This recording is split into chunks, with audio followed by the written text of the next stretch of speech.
Assalamualaikum warahmatullahi wabarakatuh. Baiklah, kali ini kita akan mempelajari tentang teks laporan hasil observasi. Teks laporan hasil observasi merupakan teks yang mengungkapkan fakta-fakta. Fakta tersebut didapatkan melalui proses pengamatan. Sebagai jenis teks faktual, laporan hasil observasi harus bersifat objektif. Objektif artinya informasi yang diberikan sesuai dengan data yang diperoleh selama observasi.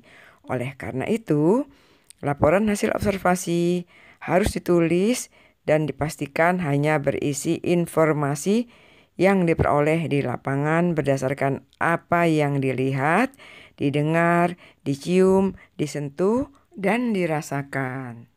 Berikut ini struktur teks laporan hasil observasi. 1. Pernyataan umum. 2. Deskripsi bagian.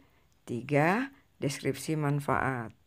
Pertama, pernyataan umum. Bagian ini berisi pembuka atau pengantar mengenai hal yang akan disampaikan, hal umum tentang objek yang akan dikaji, dan menjelaskan secara garis besar pemahaman tentang hal tersebut.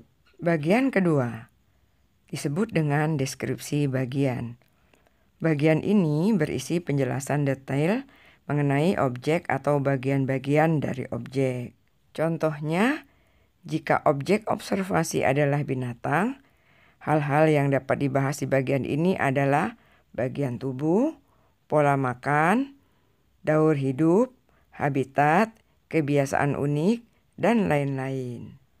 Adapun bagian yang ketiga disebut dengan deskripsi manfaat atau kesimpulan. Bagian ini menjelaskan manfaat dari objek yang diobservasi, baik bagi manusia maupun alam secara umum. Berikut ini contoh teks laporan hasil observasi yang berjudul mentilin. Contoh pernyataan umum. Mentilin merupakan satwa bermata bulat. Mentilin dikenal dengan nama ilmiah Cephalopacus bancanus atau Horseflies tarsier, merupakan primata dari keluarga Tarsidae. Ia adalah fauna identitas Provinsi Kepulauan Bangka Belitung berdasarkan keputusan Menteri Dalam Negeri Mendagri nomor 522-53/958/2010. Contoh deskripsi bagian. Tubuh mentilin sesungguhnya tidak jauh berbeda dengan jenis Tarsisius lainnya. Panjang tubuhnya berkisar 12-15 cm dengan berat jantan sekitar 128 gram. Sementara betina sekitar 117 gram. Ia memiliki ekor yang panjangnya dapat melebihi panjang tubuhnya, yaitu sekitar 18-22 cm.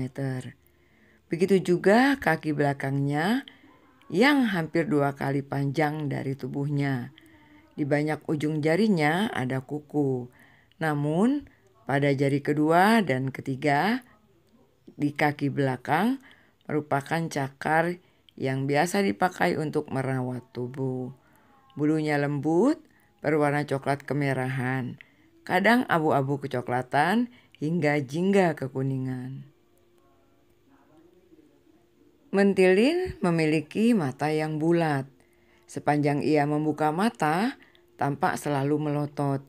Bahkan ukuran matanya itu hampir sebesar keseluruhan otaknya. Bola matanya berdiameter sekitar 16 mm. Mentilin merupakan hewan yang aktif pada malam hari atau nokturnal, namun terkadang mulai beraktivitas sore hari. Biasanya satwa ini berada pada dahan dan ranting pohon dengan ketinggian 5 meter.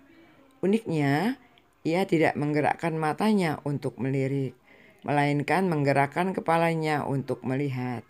Keahlian itu ia dapat karena kepalanya bisa berputar hingga 180 derajat. Mentilin merupakan primata karnivora, memangsa serangga, yaitu kumbang, semut, belalang, jangkrik, kecoa, ngengat, dan kupu-kupu, serta vertebrata kecil. Primata kecil ini mengandung selama 6 bulan untuk selanjutnya melahirkan seekor anak. Tarsisius muda lahir berbulu dan dengan mata terbuka, serta mampu memanjat dalam waktu sehari setelah kelahiran, mencapai masa dewasa setelah 1 tahun, dan hidup berpasangan. Di Provinsi Kepulauan Bangka Belitung, mentilin ditemukan dalam berbagai variasi hutan primer dan sekunder, serta habitat semak belukar, sering juga di daerah pertanian. Khusus di Kabupaten Bangka Tengah, ia ditemukan di Kecamatan Lubuk Besar. Berdasarkan hasil penelitian, didapatkan 20 spesies vegetasi dari 16 famili dengan jumlah total sebanyak 2.732 individu. Pada analisis kepadatan populasi mentilin di lapangan, didapatkan mentilin di tiap lokasinya, yaitu di Desa Blimbing sebanyak 2 individu per kilometer, dan di Dusun Bridal 1 individu per kilometer, sehingga didapatkan estimasinya sebesar 1,6 individu per hektar. Berikut ini contoh deskripsi manfaat. Mentilin menjadi pengontrol populasi serangga. Tanpa atau hilangnya mentilin di Bangka, populasi serangga akan membludak dan menjadi hama di perkebunan, seperti perkebunan lada, dan tentunya mengganggu ekosistem. Hadirnya Tarsisius Bangka ini sangatlah penting sebagai indikator kesehatan ekosistem lingkungan. Tanpa mereka, ekosistem lingkungan di Bangka Belitung akan terganggu. Nah, demikianlah pembahasan kita tentang teks laporan hasil observasi, mulai dari pengertiannya, strukturnya, serta contohnya.